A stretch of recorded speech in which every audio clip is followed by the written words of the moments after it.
Yo, Freunde, welcome to my crib. Also das hier ist mein Zimmer, Wohnheim, 4. Stock. Das Zimmer hat eine Waschmaschine, die leider nur mit kaltem Wasser wäscht. Yay, alles auf Japanisch. Hat das jetzt irgendjemand verstanden? Dann eine kleine Kochecke. Das ganze Zeug hier, Teller, Pfanne, Topf und so, muss man alles selber kaufen. Dann hier das Bad. Dann ein dekorativer Wohnraum. Ich bin gerade noch beim Einrichten. Ja, es ist unordentlich. Ich bin schließlich Student. Das muss so sein. In diesem Zimmer werde ich jetzt für 4 Wochen wohnen. Am Morgen entdeckte ich, dass es sogar noch einen Balkon gibt. Die Aussicht besticht wirklich jeden. Das erste Mal in der Tokioter Innenstadt. OMG. Warum ausgerechnet an dem Tag, an dem an allen Unis die Aufnahmeprüfungen stattfinden? Und Unis gibt's hier wie Sand am Meer. Die Stadt ist so voll und überall stehen Leute mit Hinweisschildern. Aber hilft ja nix. Wir müssen am Mita-Campus unsere Wohnheimverträge unterschreiben. Danach noch ein bisschen Sightseeing in der Nähe.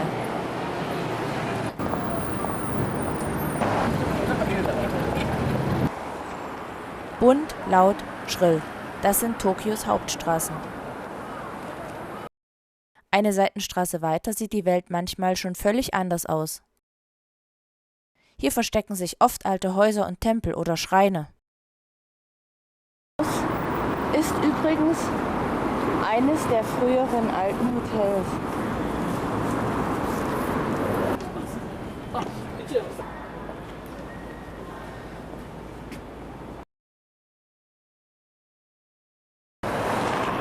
Hatte ich übrigens schon gesagt, dass hier alle falsch fahren? Anschließend ging's nochmal fix zum Tokyo Tower. Der Tokyo Tower erinnert so ein bisschen an den Pariser Eiffelturm. Er ist sogar ein bisschen höher als das Original. Unten im Tokyo Tower befindet sich ein Aquarium. Aber die Lebensbedingungen dort sind für die Fische einfach scheußlich. Muss man sich nicht antun.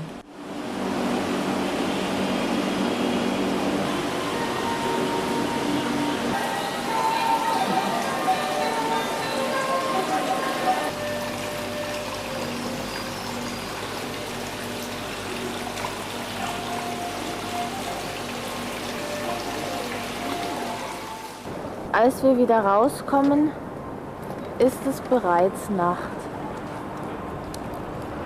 Voll beleuchtet sieht der Tokyo Tower noch einmal viel beeindruckender aus als bei Tag.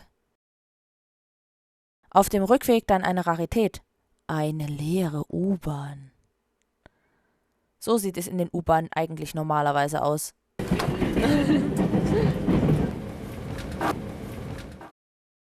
Tag 2 in the City. Wir treffen uns am Bahnhof Shibuya bei der Hachiko-Statue. Ein beliebter Treffpunkt. Hier trifft sich gefühlt halb Tokio.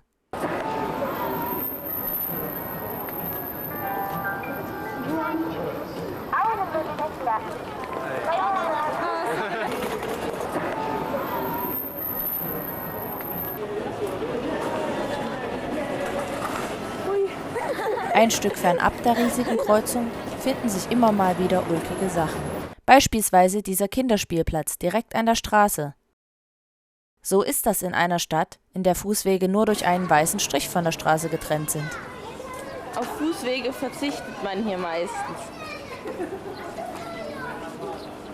Außerdem gibt's hier viele mediterrane Pflanzen und Orangen. Es ist Mitte Februar. Hier ist nachts Frost und tagsüber sind es um die 10 Grad, aber hier wachsen Orangen an den Bäumen. Aber es blühen ja auch schon die ersten Kirschbäume. Und zwischen den 60er-Jahre-Neubauten stehen ab und zu noch alte Gebäude. Und daneben wieder einer dieser Neubaublocks mit diesen riesigen Werbebildschirmen. Lautes Fernsehen mitten auf der Kreuzung. Ein touristisches Muss, auch bei einer Studienreise, ist der prächtige Meiji-Schrein. Durch das 12 Meter hohe Tor aus japanischem Zypressenholz betritt man das weitläufige Gelände.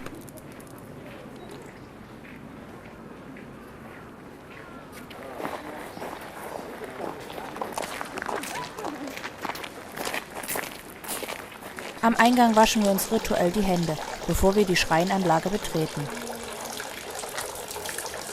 Den Trubel der Großstadt kann man hier komplett vergessen. Vom Straßenlärm hört man gar nichts. Ich liebe diese ruhigen Orte in Tokio.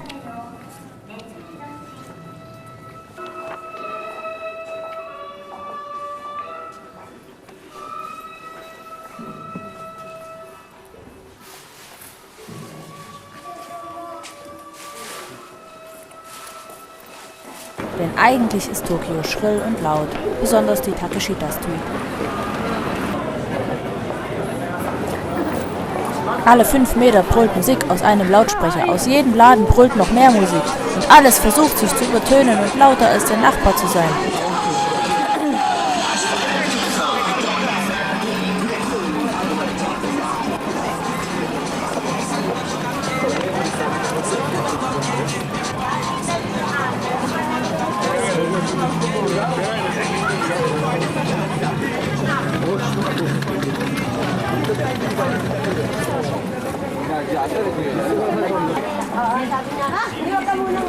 Doof, wenn man gerade Kopfschmerzen und Jetlag hat.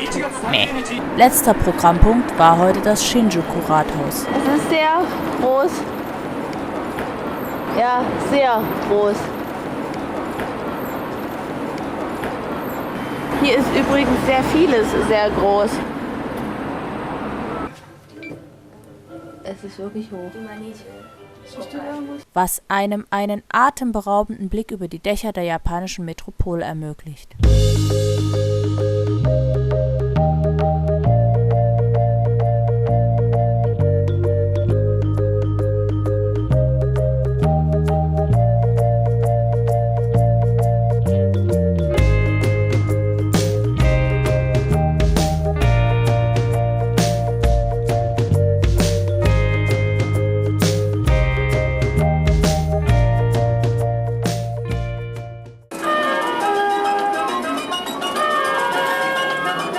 So ging ein weiterer spannender Tag in Tokio zu Ende.